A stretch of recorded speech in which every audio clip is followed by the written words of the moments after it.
Horror Express is too violent and exaggerated to provoke indifference, but the very qualities that arouse disgust in some no doubt are responsible for the film's cult following. If you are in tune with its vivid, Baroque visual style and sheer bloody violence, it is difficult to resist. If not, well, best stay away. If nothing else, Express offers the pleasure of seeing both Christopher Lee and Peter Cushing playing good guys.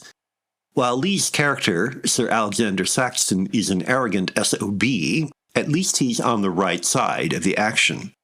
Saxton is a British archaeologist taking the fossilized remains of a prehistoric skeleton from China back to Britain. He and the other passengers on the Trans-Siberian Express, including Dr. Wells, Cushing, are quickly overwhelmed by a series of gruesome killings committed by the fossil. The characters recognize how ridiculous that proposition is, but no time is wasted trying to make it plausible to them or us. As the train hurtles through the snowy Siberian wastes, Wells and Saxon are too busy trying to figure out what is going on as one person after another is violently dispatched even after the fossil has been quote-unquote killed, to worry about the absurdity of the proposition.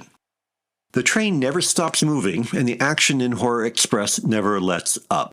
The killer survives by acquiring the knowledge of its victims through their eyes, so before long it is smarter than anyone else on the train and able to avoid discovery to inflict yet more chaos.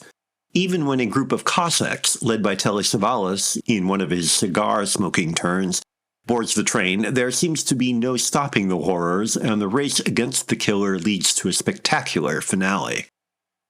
Shot in opulent style in Spain, the producers go the Hammer crowd one better in imaginative, lush production design and costuming. Director Eugenio Martin exploits the cramped conditions of the train to make the action intensely discomforting. If the premise is outlandish, it turns out the killer is something like a literal force of nature from another planet trapped on Earth. And if the detection proceeds by laughable leaps of logic, you are too eager to escape the brass and crystal fixtures, the mahogany woodwork, the suffocating heat and carnage of the train to care for an instant. In fact, it's difficult not to feel some sympathy for the killer as he, or it, moves from one body to another, taking on the voice and personality of his latest victim painfully alone. When we learn that he was abandoned on Earth by his own kind, there's more than a shred of pathos to his situation, ably conveyed by the two actors, Julio Peña and Alberto de Mendoza, who quote-unquote host the creature for most of the film. Such surprising sophistication makes the popularity of Horror Express understandable and repeatedly enjoyable. It nonetheless is not for the squeamish.